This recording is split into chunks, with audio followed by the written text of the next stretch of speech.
बिस्मिल्लाहिर्रहमानिर्रहीम रब्बिश्रह ली सदरी वयस्सिर ली अमरी वाहलुल उक़दतम मिन लिसानी यफ़क़हू क़ौली। डियर पार्टिसिपेंट्स एंड व्यूअर्स, आज हम पढ़ेंगे हाइड्रोकार्बन अल्केन्स की रिएक्टिविटी के बारे में। Reactivity of alkanes, chapter 8, second year chemistry.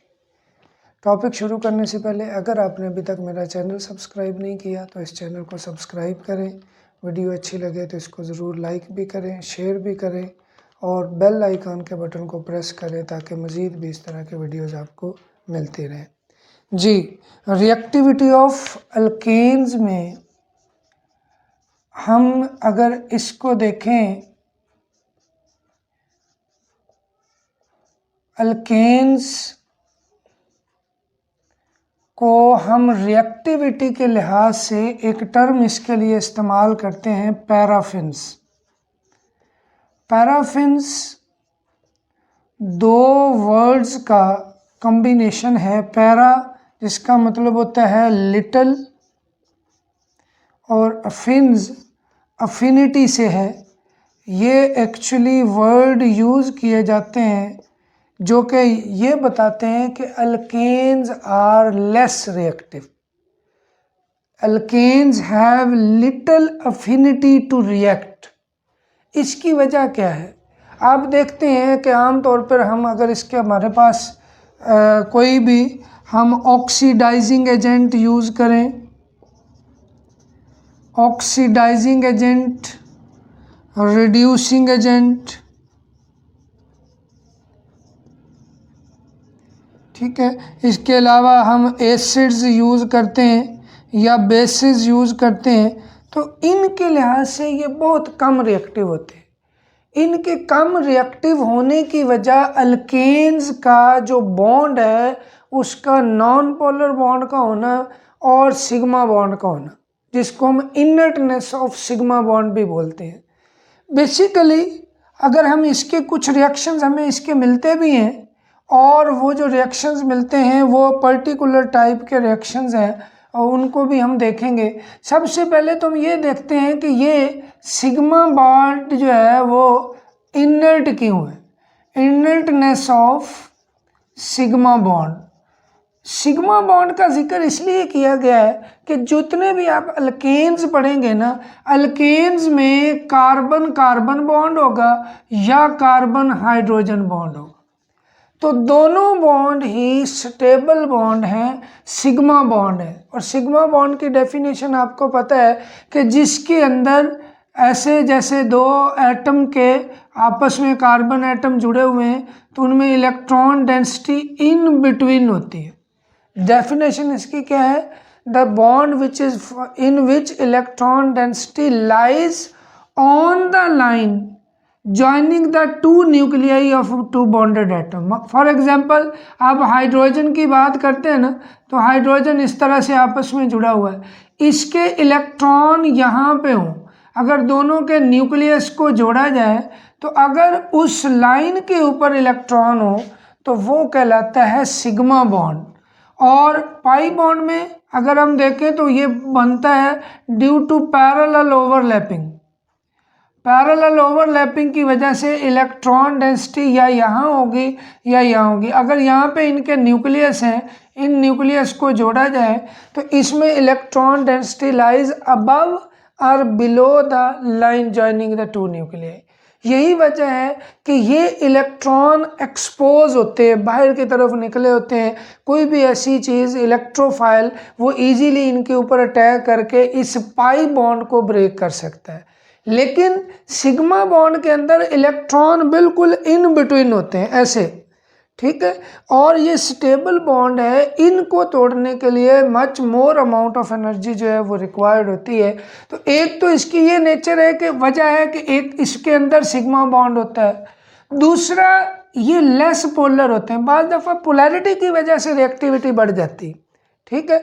लेकिन अगर आप देखें अल्केन्स में तो carbon carbon electronegativity difference 0, carbon hydrogen electronegativity difference थोड़ा सा होता है लेकिन इतना नहीं होता कि जिससे पोलैरिटी प्रोड्यूस हो जाए। तो इट्स मीन ओवरऑल ये नॉन पोलर भी है।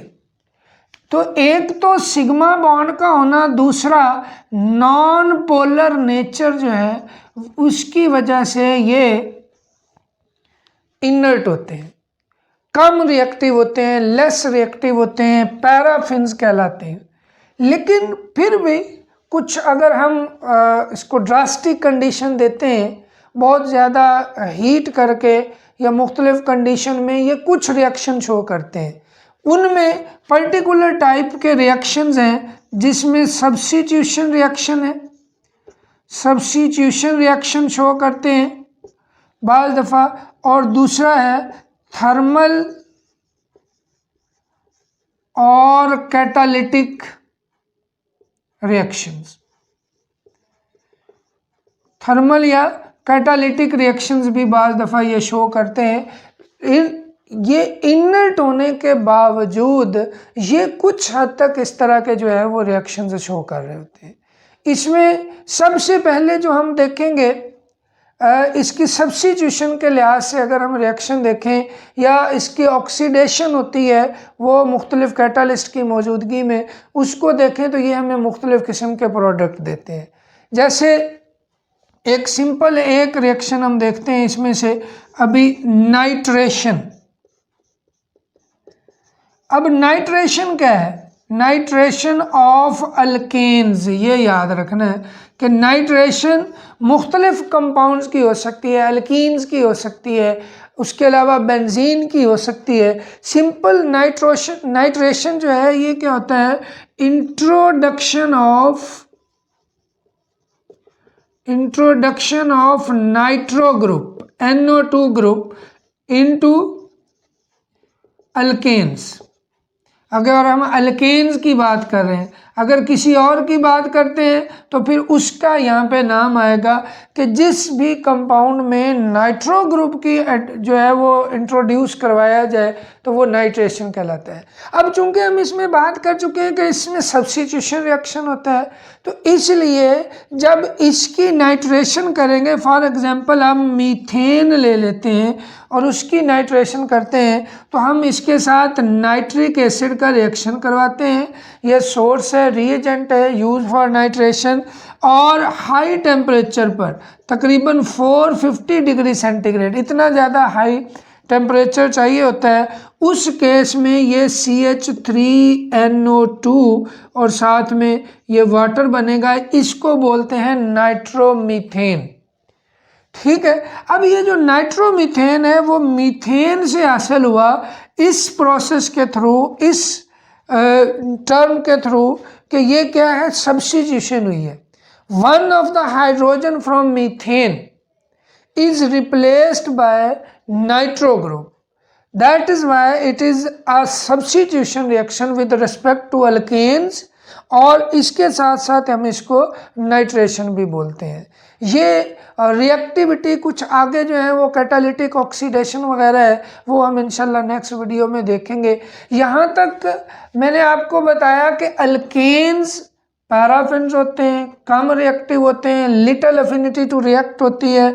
अगर हम इनमें कोई oxidising agent, reducing agent, acid base वगैरह डालते हैं तो वो इनके साथ रिएक्शन नहीं करता। लेकिन उसकी वजह क्या है? दो बातें हम देखते हैं। एक तो इनके अंदर जो सिग्मा बॉन्ड होता है वो एक इनर्ट बॉन्ड है, स्टेबल बॉन्ड है, वो आगे रिएक्शन में उस तरह से अवेलेबल नहीं होता जिस तरह से अल्कीन्स और अल्काइंस होते हैं। ठीक है, तो कंपैरेटिवली ये अल्कीन और अल्काइन से कम रिएक्टिव होता है।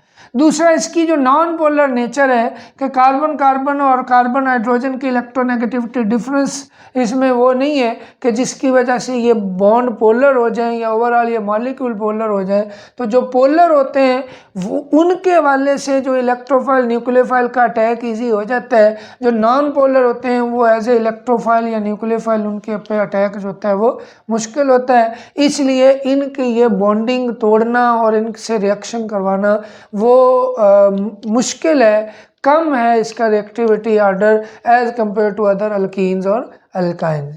उसमें जो बहुत, अगर हम इसको कंडीशन दे के इसके रिएक्शन करवाते भी हैं तो उसमें ये सब्स्टिट्यूशन और थर्मल या कैटालिटिक रिएक्शन शो करते हैं। सब्स्टिट्यूशन की एक एग्जांपल हमने ये देखी है। इसके बाद नेक्स्ट हम देखेंगे इंशाल्लाह नेक्स्ट वीडियो में इससे नेक्स्ट टॉपिक जो होगा इंशाल्लाह।